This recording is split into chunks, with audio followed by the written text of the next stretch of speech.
اس کے علاوہ وہ میرے انعامات کا مستحق بھی ہوگا۔ میں اس کے قدموں میں ہیرے جواہرات کا ڈھیر لگا دوں گا۔ اگر اس تجویز سے انکار کرتے ہو تو ابھی اور اسی وقت تمہارا فیصلہ کر دیا جائے گا۔ اب تمہاری سمجھ میں آ گیا ہوگا۔ ایک بات میری سمجھ میں نہیں آئی کہ چاندنی جب اتنی حسین و جمیل اور نوخیز عمر کی دوشیزہ ہے تو بستی کے جوانوں نے اسے اپنانے کی کوشش کیوں نہیں کی؟ آخر کیوں اور کس لیے؟ اس میں ایسا کون سا عیب اور نقص ہوگا؟ سردار نے یہ نہیں بتایا کہ بستی کے نوجوان ہیں وہ کس لیے شادی کرنے سے پیچھے ہٹ رہے ہیں جس کے باعث اسے منصوبہ بنانا پڑا۔ شامت اعمال کے ہم دونوں اس منصوبے کا شکار ہو گئے۔ میں اس کا ہولناک منصوبہ سن کر لرز اٹھا تھا۔ سارے بدن میں خون سرد ہونے لگا۔ انکار کرنا گویا موت کو دعوت دینے کے مترادف تو تھا ہی، مگر اقرار میں جان کا شدید خطرہ تھا۔ ایک عجیب دوراہے پر میں کھڑا تھا۔ بولو تم نے کیا فیصلہ کیا؟ سردار نے عقاب کی پشت پر ہاتھ پھیرتے ہوئے کرخت لہجے میں کہا۔ میں زیادہ انتظار نہیں کر سکتا۔ تمہاری خاموشی کہہ رہی ہے کہ تم میری بات ماننے کے لیے تیار نہیں ہو۔ اس لمحے میری اور شنکر کی نگاہیں چار ہوئیں۔ اسے فیصلہ سننے کی بڑی جلدی تھی۔ میں نے مردہ لہجے میں جواب دیا، ہمیں تمہاری پیشکش منظور ہے۔ انکار کرنے کا سوال ہی پیدا نہیں ہوتا۔ ہم تمہاری حسین بیٹے کے لیے مقابلہ کریں گے۔ یک لخت سردار کے چہرے پر نرمی نے کرختگی کی جگہ لے لی۔ پھر اس کی آنکھیں وحشیانہ انداز میں چمک اٹھی۔ اس پر سرشاری سی طاری ہو گئی۔ وہ عقاب کو چومتا ہوا مغرورانہ لہجے میں بولا، چاندنی کے مقدر کا ستارہ عروج پر ہے۔ اب کوئی میری بیٹی کو بدبختی کا تانا نہ دے سکے گا۔ پھر سردار ساون شوالہ کا ہاتھ پکڑ کر اسے غار سے باہر لے گیا۔ اب ہم دونوں غار میں تھے۔ چند سائتوں تک میں اور شنکر مبہوت سے ایک دوسرے کا منہ تکتے رہے۔ ہمارے درمیان ایک ہولناک سکوت طاری رہا۔ اس وقت ہماری حالت بے جان بتوں کی سی تھی۔ اس کا چہرہ سفید پڑا ہوا تھا۔ اس نے خوفزدہ لہجے میں سکوت توڑا، اجیت، ہم یہ کس مصیبت میں پھنس گئے؟ سوچ کر میرا دماغ معاف ہوتا جا رہا ہے۔ خزانے کے لالچ نے ہمیں کہیں کا نہیں رکھا۔ میں نے کہا، نہ یہ سادھو ملتا اور خزانے کے بارے میں بتاتا اور نہ ہم پھنستے۔ میرے وہم و گمان میں یہ بات نہیں تھی کہ ہم پر یہ افتاد نازل ہو جائے گی۔ شنکر بے بسی سے بولا، میری پتنی شانتی نے مجھے اس خزانے کی تلاش سے باز رکھنے کی بہت کوشش کی۔ اس کا کہنا تھا کہ یہ خزانہ ایک وبال جان بن جائے گا۔ حکومت پوچھے گی کہ ایک دم اتنی ساری دولت کہاں سے اور کیسے آ گئی۔ حکومت نہ صرف ساری دولت قبضے میں کر لے گی بلکہ ایک نئی مصیبت گلے پڑ جائے گی۔ اس خزانے پر لعنت بھیجو۔ بھگوان نے جو سکون کی دولت دی ہے وہ کسی خزانے سے کم نہیں ہے۔ لیکن میں نے اس کی بات نہیں مانی، جس کی سزا یہ ملی ہے۔ لیکن میں نے حوصلہ نہیں ہارا۔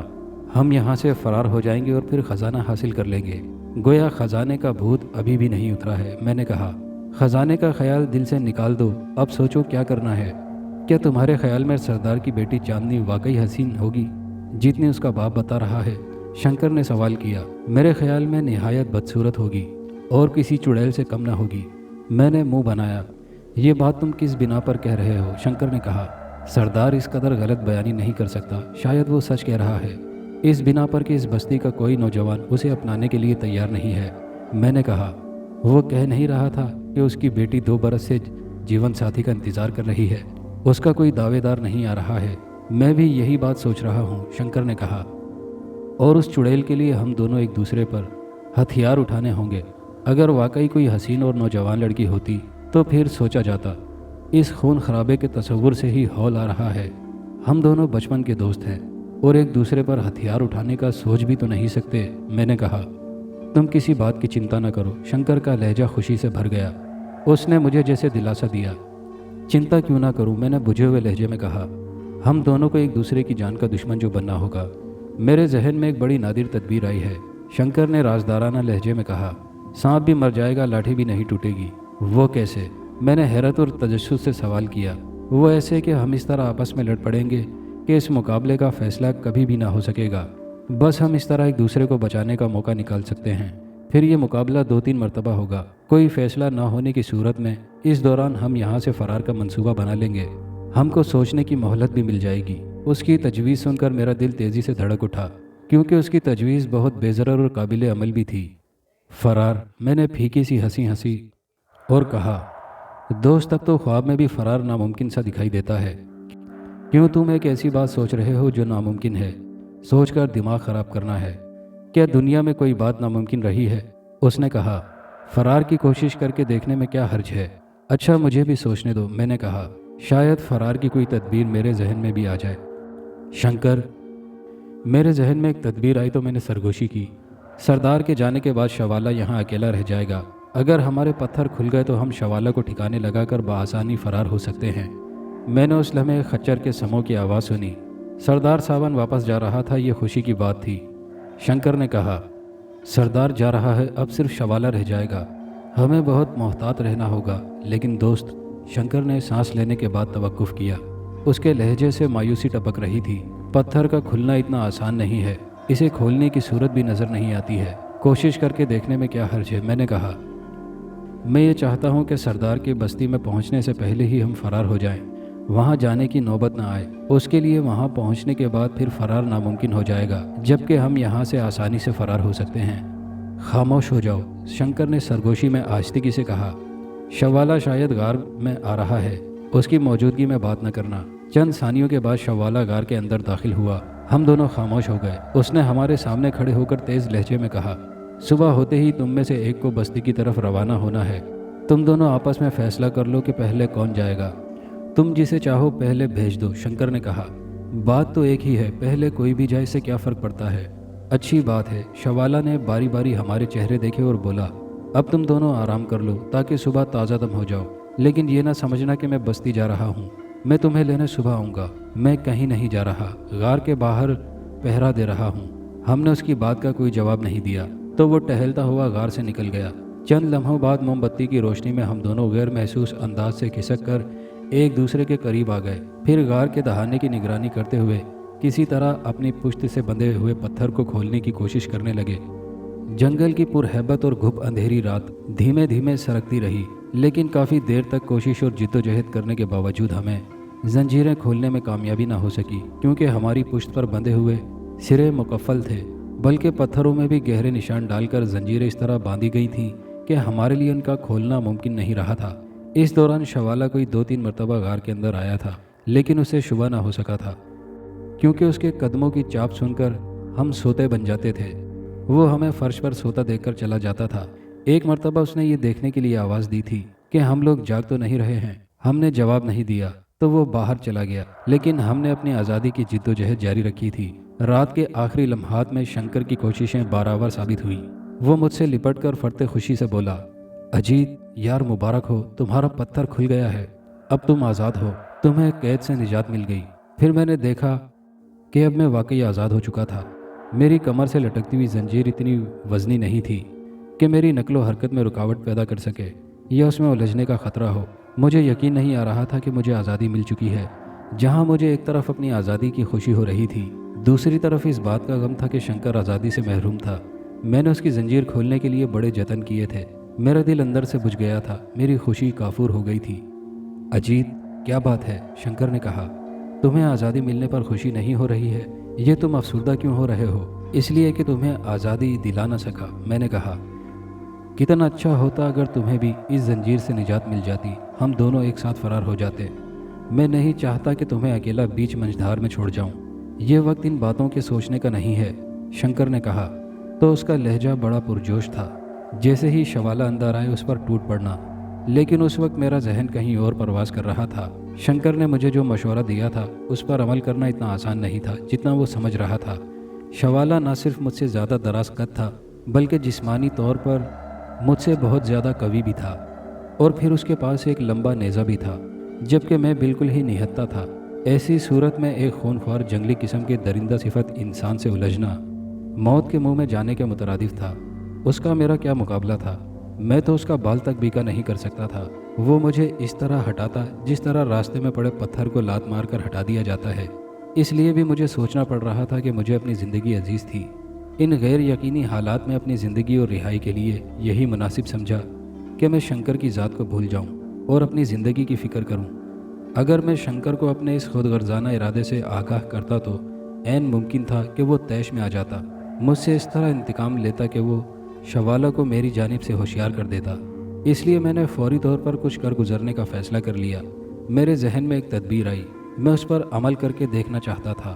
میں نے سرگوشی میں آہستگی سے کہا، تم میرا انتظار کرو۔ میں نے اس کے قریب ہو کر سرگوشیانہ انداز میں کہا، شوالہ غار کے باہر کہیں پڑا گہری نیند سو رہا ہوگا، کیا یہ بہتر نہیں ہوگا کہ میں اس کی بے خبری سے فائدہ اٹھا کر اسے دبوچ لوں؟ تم بے فکر ہو جاؤ، شنکر نے کہا، میں تمہارا انتظار کروں گا۔ کاش میں آزاد ہوتا اور ہم دونوں مل کر اسے موت کی بھینٹ چڑھا دیتے۔ وہ ایک موذی سانپ ہے، اس کا سر کچلنا بہت ضروری بھی ہے۔ شنکر کی آواز میں ایسی امید التجا رچی ہوئی تھی کہ پل بھر کے لیے مجھے اپنے آپ سے نفرت ہونے لگی۔ میں اپنی نظروں میں گر گیا تھا اور میں نے سوچا کہ میں اس قدر نیچ اور خود غرض کیوں ہو گیا ہوں۔ لیکن فوراً اپنی زندگی کا خوف اس شرمساری پر غالب آ گیا۔ پھر میں نے یہ سوچ کر دل بہلایا کہ اس میں سارا دوش شنکر کا ہے۔ نہ وہ خزانے کی ہوس کرتا اور نہ ہم نکلتے۔ میں بڑے محتاط انداز اور بے آواز قدموں سے دہانے کی طرف بڑھنے لگا۔ دل بڑی تیزی سے دھڑک رہا تھا۔ میرے کان جنگل کے پرفزا سکوت پر جمے ہوئے تھے۔ ایک خوف بھی دامن گیر تھا کہ کہیں اچانک شوالا غار میں نہ آ جائے۔ اچانک مجھے خیال آیا کہ میرے دہانے تک پہنچنے سے قبل ہی شمع کی روشنی دہانے کے باہر پڑنے والا میرا سایہ شوالا کو گڑبڑ کا احساس دلا دے گا اور پھر وہ مجھے اس طرح مار دے گا جس طرح ایک چوہے کو مارا جاتا ہے۔ اس خیال کے آتے ہی میں نے پھرتی کے ساتھ دونوں موم بتیوں کو گل کر دیا۔ غار میں گھپ اندھیرا چھا گیا۔ ہاتھ کو ہاتھ سجائی نہیں دے رہا تھا۔ اس کے ساتھ ہی باہر کسی کے دوڑتے ہوئے قدموں اور شوالا کے مغلظات بکنے کی آواز سنائی دی۔ اس وقت نہ جانے میرے بدن میں کہاں سے پھرتی اور توانائی اود کر آئی کہ میں ایک ہی جست میں غار سے نکلتا چلا گیا، کیونکہ میں نے موم بتیاں گل کرنے سے قبل ہی غار سے نکلنے کے راستے کا اندازہ کر لیا تھا، اس لیے باہر پہنچنے میں کوئی دقت نہیں ہوئی۔ میں جو ہی غار سے باہر پہنچا ایک دم سے ٹھٹک کر رک گیا، کیونکہ مجھے اپنے داہنے پہلو پر ہی شوالے کے دوڑتے قدموں کی آہٹیں سنائی دیں اور میں عین اسی وقت چھٹی حص کی ترغیب پر لیٹ گیا تھا۔ اگر ایسا نہ کرتا تو میری لاش خون میں رنگ جاتی اور میں اس سنسار سے آکاش پر چلا جاتا۔ شوالا کی جانب سے پھینکا ہوا نیزہ سنسناتا ہوا میرے جسم سے چند انچ اوپر گر گیا۔ شاید اس نے تاریکی میں میرے سائے پر ہی بے خطا نشانہ لینے کی کوشش کی تھی، جو میری حاضر دماغی کے باعث ناکام ہو گیا تھا، لیکن اندھیرے میں اس کا اندازہ غضب کا تھا۔ اگر میں کھڑا ہوتا تو پھر نیزہ میرا کام تمام کر جاتا۔ شوالا کے اس قاتلانہ حملے کے بعد میں نے وہاں ایک لمحہ بھی رکنے کی حماقت نہیں کی، بلکہ پیٹ اور کوہنیوں کے بل رینگتا رہا، کیونکہ اس وقت میں بری طرح خطرے میں گھرا ہوا تھا اور میرے ذہن پر بس ایک ہی دھن سوار تھی کہ آس پاس جو خچر موجود ہیں کسی طرح ان تک پہنچ جاؤں۔ کوشش شرط تھی۔ مجھے یہ نہیں معلوم تھا کہ خچر کس سمت ہوں گے، کیونکہ گھپ اندھیرا تھا۔ میں سوچ رہا تھا کہ اس کی سمت کا پتہ کیسے اور کس طرح چلاؤں۔ یہ مشکل بھی حل ہو گئی۔ خچروں کی ہنہناہٹ نے سمت کے بارے میں میری رہنمائی کی اور میں تیزی سے اس سمت بڑھنے لگا۔ غار کے دہانے سے آتی ہوئی شوالا کی گنجیلی آوازوں سے پتہ چلا کہ وہ میرے بارے میں شنکر سے تشدد آمیز باز پرس کر رہا ہے۔ اس کے ساتھ ہی غار پھر روشن نظر آنے لگا۔ شوالا نے پھر سے روشنی کر دی تھی۔ وہاں جو خچر موجود تھے وہ تعداد میں کل 3 ہی تھے۔ ان کے اگلے پیر رسیوں سے درخت سے بندھے ہوئے تھے، اس کے علاوہ ان پر لگام بھی نہ تھی۔ لیکن یہ جزیات اس وقت میرے لیے بے معنی تھی، اس لیے کہ میں ہر قیمت پر جلد از جلد اس مقام سے نکل جانا چاہتا تھا۔ میرے لیے ایک ایک لمحہ بے حد قیمتی تھا۔ میں نے بڑی سرعت سے ایک خچر کو آزاد کیا اور اچھل کر اس کی پشت سے جونک کی طرح چپک گیا۔ ظاہر ہے میں اور کیا کرتا، نہ زین تھی نہ لگام، جان تو بچانی تھی۔ خچر 1-2 بار ہنہنا کر بری طرح بتکا اور پھر گھنے جنگل میں گھس پڑا۔ میرے کان پیچھے کی آہٹوں پر جمے ہوئے تھے۔ کچھ دیر بعد میں نے محسوس کیا کہ شوالا میرے تعاقب میں نہیں آ رہا ہے، جو ایک طرح سے خلاف توقع بات تھی۔ وہ اندھیرے جنگل میں میرا تعاقب کس طرح کر سکتا تھا؟ دن ہوتا تو وہ مجھے بخشتا نہیں اور میرے تعاقب میں آ نکلتا، مجھے جانے نہیں دیتا۔ میرا خچر تھوڑی دیر تک وحشیانہ انداز سے دوڑتا رہا، جیسے اسے کسی بات کا خوف و خطرہ ہو۔ پھر اس نے اپنے آپ ہی اپنی رفتار سست کر لی۔ تب میری جان میں جان آئی، اس لیے کہ اس کے تیز دوڑنے سے میں کسی بھی لمحے گر سکتا تھا۔ وہ آہستہ آہستہ اعتدال سے چل رہا تھا اور پھر دشوار گزار پہاڑی جنگلات کے پرپیچ نشیب و فراز پر ہموار رفتار سے دوڑنے لگا۔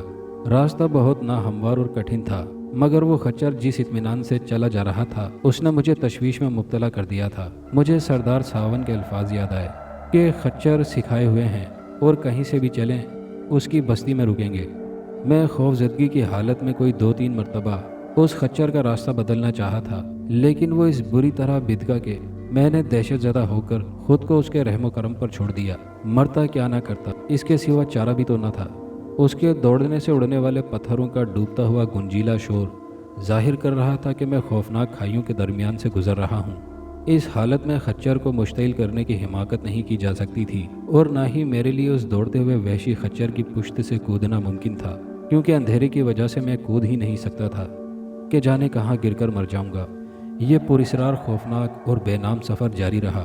میں نے اس لمحے دل میں سوچا کہ کاش مجھے ایسا کوئی منتر آتا جس سے میں اس خچر کو اپنے شہر لے جاتا۔ پھر میں نے دل میں سوچا کہ زندگی رہی اور واپس گیا تو کسی نہ کسی سادھو یا جادوگر سے کچھ منتر سیکھ لوں گا، اس لیے کہ زندگی میں پھر کبھی ایسا برا وقت آیا تو منتروں سے کام لے سکوں۔ خاصی لمبی اور اذیتناک مسافت طے کرنے کے بعد فضا جنگلی پرندوں سے گونج اٹھی۔ نسیم سحر کے لطیف جھونکے آہستہ آہستہ ملگجے اجالے کے پیغام لانے لگے۔ پھر ہر طرف اجالے نے اپنی دبیز چادر تان لی تھی۔ روشنی پوری طرح پھیلنے پر میں نے جو جائزہ لیا تو نہ صرف میرا رواں رواں بلکہ میری آتما بھی کانپ اٹھی۔ میری رگوں میں خون منجمد ہونے لگا۔ میں نے جو دیکھا اور نظر آیا وہ اس قدر ہولناک تھا کہ کلیجہ منہ کو آنے لگا۔ میں نے پہلی بار دیکھا کہ تنومند خچر خوفناک کھائیوں کے درمیان ایک چند فٹ چوڑی اور نہ ہموار سی چوٹی پر دوڑ رہا ہے۔ اس کے قدم بہکنے اور پھسلنے کی صورت میں خوفناک کھائیاں جو بڑی گہری تھیں مجھے اپنے جبڑوں میں نگل لیتیں۔ میں یوں ہی سانس روکے خچر کی پشت سے چمٹا رہا اور سورج کی نڈھال کرنوں کی روشنی میں یہ سفر جاری رہا۔ چند گھنٹے گزر جانے کے بعد خچر خوفناک کھائیوں سے ایک میدانی علاقے میں اتر گیا۔ اترتے ہی یکایک اس کی رفتار تیز ہو گئی۔ اس کی وجہ کچھ سمجھ نہیں آ رہی تھی۔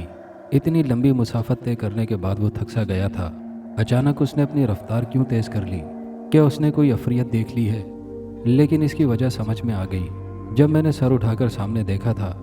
خاصے فاصلے پر آبادی دکھائی دی۔ اس میں مٹی اور تنکوں سے بنے ہوئے مکان، کھیت، باغ اور کنج بھی تھے۔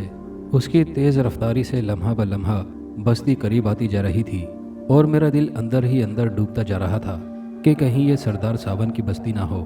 خوفناک اندیشوں کے زہریلے سانپ مجھے ڈستے جا رہے تھے۔ جب میں بستی کی حدود میں داخل ہوا میں نے کچھ ایسے نظارے دیکھے جو ناقابل یقین سے تھے۔ اس سے اس بات کا اندازہ ہوا کہ اس بستی میں جو قوم رہتی ہے وہ تہذیب و تمدن سے ناآشنا ہے۔ انسانیت کے ابتدائی دور آج بھی ہیں، ان میں اور حیوانوں میں کوئی فرق نہیں ہے۔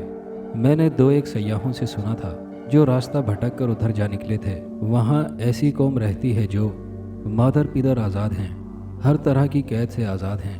ابھی وہاں تہذیب اور انسانیت کی روشنی نہیں پہنچی۔ ایک یورپی سیاح نے مجھ سے کہا تھا کہ اس میں حیرت اور اچنبھے کی کوئی بات نہیں۔ امریکی اور یورپی اقوام مہذب اور تہذیب و تمدن سے آشنا ہیں، اس کے باوجود ایسا لگتا ہے کہ وہ اس پسماندہ قوم اور جانوروں سے بھی بدتر ہیں۔ نائٹ کلب، تفریح گاہیں، ساحل سمندر اور فلمیں۔ لندن اور امریکہ میں کچھ جزیرے ایسے ہیں جو تفریح گاہیں ہیں۔ ان جزیروں میں تفریح اور وقت گزاری کے لیے اس شرط پر داخل ہو سکتا ہے کہ وہ بے لباس ہو۔ میں نے ایک لمحے کے لیے سوچا کہ کہیں یہ بستی یورپ یا امریکہ کا کوئی جزیرہ تو نہیں۔ امریکہ اور یورپ جو دنیا کے ترقی یافتہ ممالک ہیں، ان میں انسانوں اور حیوانوں میں فرق نہیں۔ میسور کا جنگل دنیا کے ان چند جنگلوں میں شمار ہوتا تھا جو بہت بڑے ہیں۔ دنیا میں شاید کوئی جنگل ایسا ہو جہاں انسانی آبادی نہ ہو۔ میسور جنگل میں دور افتادہ مقام پر بھی آبادی تھی۔ آخرکار بستی سے باہر ہی میرے خچر کو گھیر کر روک لیا گیا تھا۔ خچر خاموشی سے رک گیا۔ اس نے کوئی مزاحمت نہیں کی۔ اس کا انداز ایسا تھا کہ اس کے ذمے جو کام سونپا گیا تھا اس نے وہ بخوبی انجام دے دیا ہو۔ خچر کے رکتے ہی میں اس کی پشت پر سے اتر گیا۔ میرے چاروں طرف بے شمار برہنہ نیزہ بردار قبائلی موجود تھے، جن کے گٹھے ہوئے گندمی جسموں پر رنگین مٹی کے نقش و نگار بنے ہوئے تھے، اور ان کی خون آشام نگاہیں مجھ پر مرکوز تھیں۔ ان کے عقب میں قدرے کچھ فاصلے پر کچھ لڑکیاں، عورتیں، بچے اور جوان لڑکے نیم برہنہ حالت میں تھے، لیکن ان کے جسم رنگین مٹی سے گندے ہوئے نہیں تھے۔ وہ سب جس طرح دیکھ رہے تھے جیسے تماشا دیکھ رہے ہوں۔ ان میں سردار ساون سب سے پیش تھا۔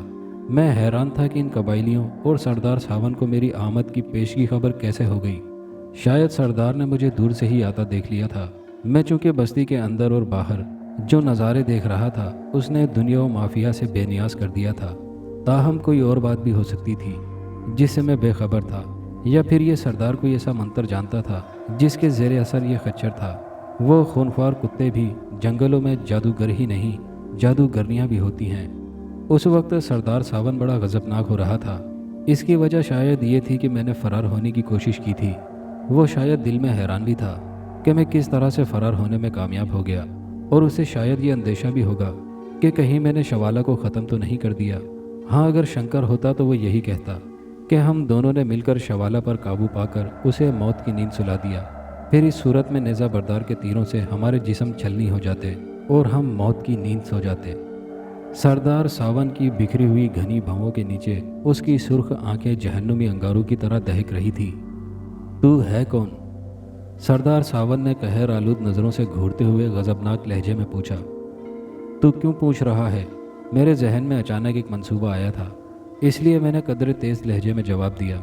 میں تیرے سردار سے ملنا چاہتا ہوں، میں اس کو بتاؤں گا کہ میں کون ہوں، میں ہر ایرے غیرے کو نہیں بتاتا ہوں۔ تو سن، میں اس بستی کا سردار ہوں، وہ ترش روئی سے بولا۔ اس بستی اور اس پورے علاقے میں کسی اجنبی کو آنے کی اجازت نہیں ہے۔ اجنبیوں کے لیے یہاں کی زندگی نہ صرف سراب بلکہ جہنم ہے، ایک دھوکہ ہے۔ ہماری اجازت کے بغیر یہاں جس نے بھی قدم رکھا وہ کبھی زندہ لوٹ کر نہیں گیا۔ ان کی لاشیں کتوں اور درندوں کی غذا بنتی ہیں۔ اچھا، تو تم ہو اس بستی کے سردار؟ میں نے ایک دم نرم آواز میں کہا۔ محترم سردار، مجھے معلوم نہیں تھا۔ میں تمہیں یہ بتا دوں کہ میں زندہ لوٹنے کے لیے نہیں آیا ہوں، میں اب اپنی ساری زندگی اس بستی میں گزارنا چاہتا ہوں۔ وہ کس لیے؟ سردار نے انجان بن کر تحیر زدہ لہجے میں پوچھا۔ تو کسی مہذب دنیا کا باشندہ معلوم ہوتا ہے، ہم لوگ اس کے برعکس ہیں۔ تجھے اندازہ ہو گیا ہوگا، تمہاری دنیا کی زندگی، رنگینی اور حسن یہاں نہیں ہے۔ ہم جنگلی لوگ ہیں، جانوروں کی سی حالت میں رہتے ہیں۔ یہاں جو سردار ہوتا ہے اس کا قانون چلتا ہے۔ میں چونکہ سردار ہوں اس لیے اب میرا یہاں قانون ہے۔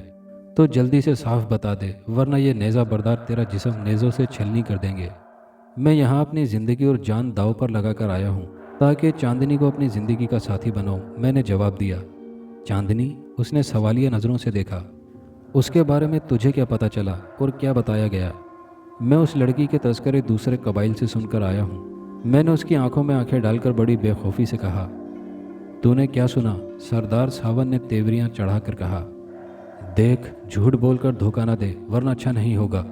میں نے یہ سنا کہ سردار کی بیٹی جس کا نام چاندنی ہے اور وہ چاند سے بھی حسین ہے، اور وہ تیرے نطفے سے پیدا ہوئی ہے، جس کا اس بستی میں کوئی دعوے دار نہیں ہے۔ میں نے کہا، کیا میں نے جو کچھ کہا ہے وہ غلط ہے؟ اٹھے ہوئے نیزے گر گئے، کڑے تیور نرم پڑ گئے۔ ان کے چہروں اور آنکھوں میں جو نفرت اور انتقام کی سرخی تھی اس کی جگہ حیرت نے لے لی۔ ان کی آنکھیں پھیل گئیں، ان کے چہروں سے ایسا لگ رہا تھا جیسے انہیں میری بات کا یقین نہیں آیا۔ تو گویا تو صرف چاندنی کے لیے یہاں آیا ہے؟ اس وقت جو مجمع تھا اس میں دبی دبی سرگوشیاں ہونے لگی تھیں، وہ سب ایک دوسرے کو کوہنیاں مارنے لگے تھے۔ چونکہ تو اس کا دعوے دار ہے اس لیے ہم ہتھیار نہیں اٹھائیں گے، سردار نے کہا۔ اب تیری ذات کو کوئی خطرہ نہیں۔ اس بد نصیب کو شاید دھوکہ ہوا ہے، اس نے جو کچھ سنا اور جس سے بھی سنا اس نے غلط بیانی کی ہے۔ کیسا خوبصورت، وجیح اور پیارا نوجوان ہے، اس پر تو ہماری بستی کی ہر عمر کی لڑکی اور عورت مر مٹے گی۔ اگر اس نے چاندنی کو دیکھ لیا تو یہ یہاں سے بھاگ جائے گا، یا پھر خودکشی کر لے گا، یا پھر چاندنی کو ختم کر دے گا۔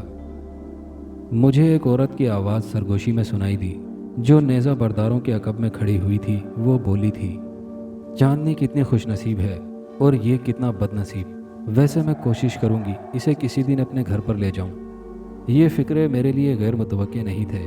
سردار نے سنے یا نہیں اس کے چہرے سے اندازہ نہ ہو سکا۔ اگر اس نے سنے ہوں تو نظر انداز کر دیا ہوگا، کیونکہ شکار جو جال میں پھنسا تھا اب وہ بھاگ کر کہاں جا سکتا تھا۔ اب میں ایک پنچھی کی طرح قید ہو چکا تھا۔ سردار ساون کا چہرہ جس پر نحوست برس رہی تھی سامنے آتے ہی مجھے اپنی بدنصیبی کا یقین ہو گیا تھا، کیونکہ یقینی طور پر چاندنی بدصورت یا شاید معذور اپاہج لڑکی تھی۔ میں نے بستی والوں کے چہروں سے اندازہ کیا، ان کے دلوں میں میرے لیے ہمدردی کے جذبات پیدا ہو گئے تھے۔ وہ مجھے رحم آمیز نظروں سے دیکھ رہے تھے۔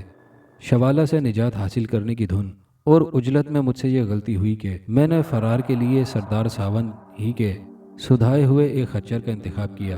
مگر اب کیا ہو سکتا تھا، تیر کمان سے نکل چکا تھا، اور اب مجھے اپنی زندگی بچانے کی خاطر ہر صورت میں سردار ساون کے حکم کی تعمیل کرنی تھی۔ شاید شوالا کو اطمینان تھا کہ اس خچر پر سوار ہو کر میں اس کے چنگل سے نکل نہ سکوں گا، اس لیے اس نے میرے تعاقب کی کوشش نہیں کی۔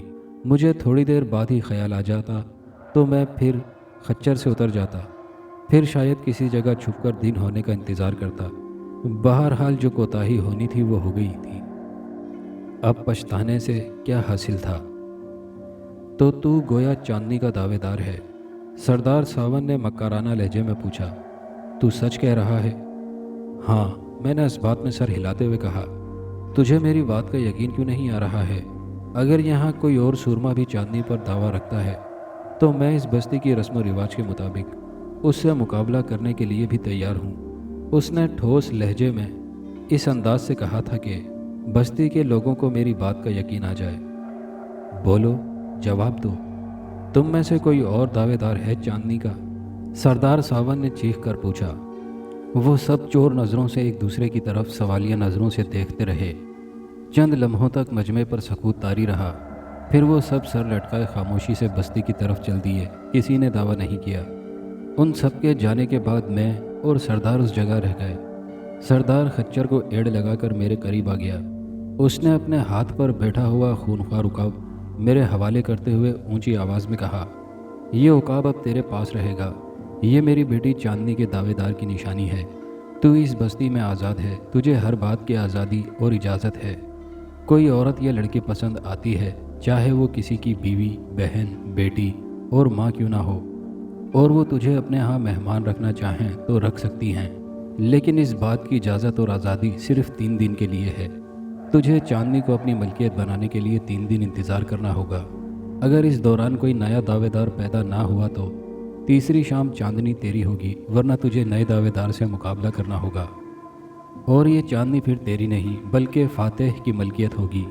مجھے یہ شرط منظور ہے، میں نے عقاب کو چمکارتے ہوئے کہا۔ میں 3 دن تک نئے دعوے دار کا انتظار کروں گا۔ پھر سردار ساون اپنے جانثاروں کے ساتھ بستی کی طرف روانہ ہو گیا۔ میں انہیں جاتا دیکھتا رہا۔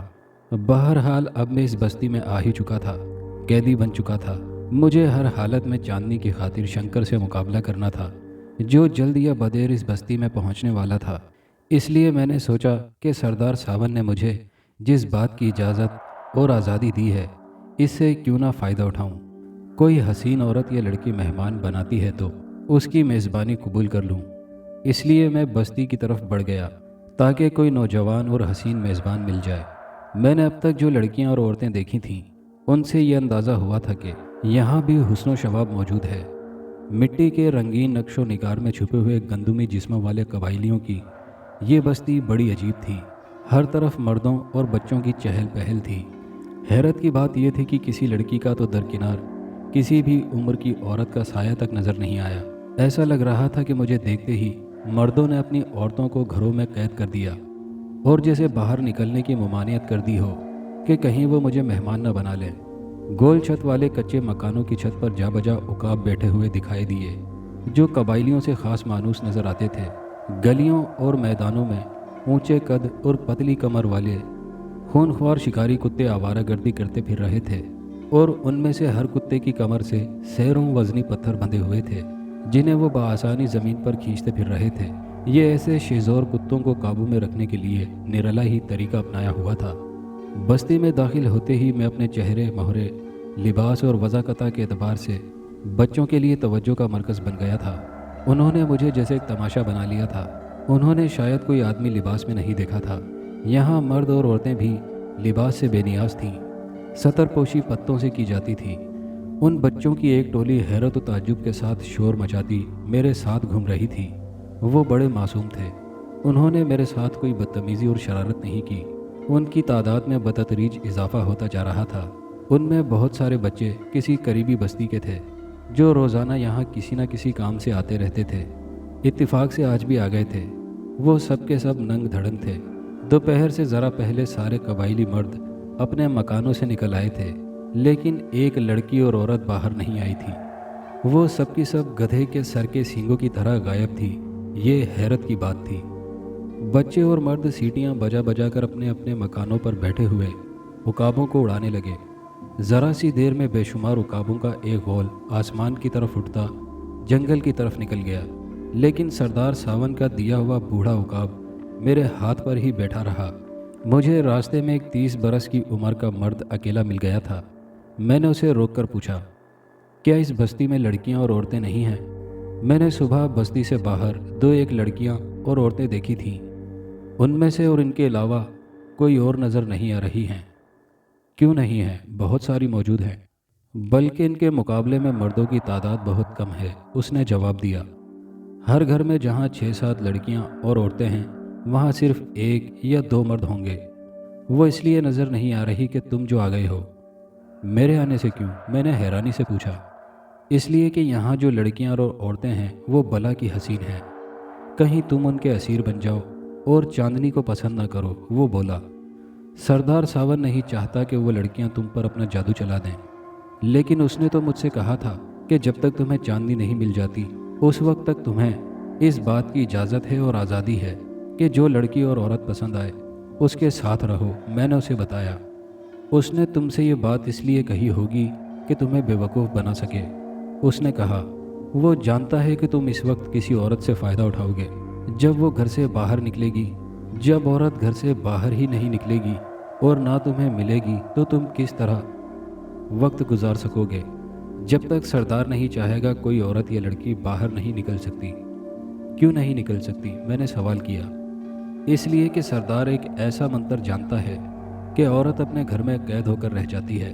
اس نے ایسا ہی منتر پڑھ کر ان گھروں پر پھونک دیا ہے جس میں لڑکیاں اور عورتیں رہتی ہیں، اس لیے تمہیں ایک لڑکی اور عورت بھی نظر نہیں آئی۔ اس کا یہ منتر 3 دن تک کسی لڑکی اور عورت کو گھر سے باہر نہیں آنے دے گا۔ دوستو، یہ کہانی ابھی جاری ہے، اس کا تیسرا حصہ جلد ہی پیش کر دیا جائے گا۔ کہانی سے متعلق اپنی رائے کا اظہار ضرور کیجیے گا اور ویڈیو کو لائک شیئر کر کے چینل کو سبسکرائب کرنا مت بھولیے گا۔ شکریہ۔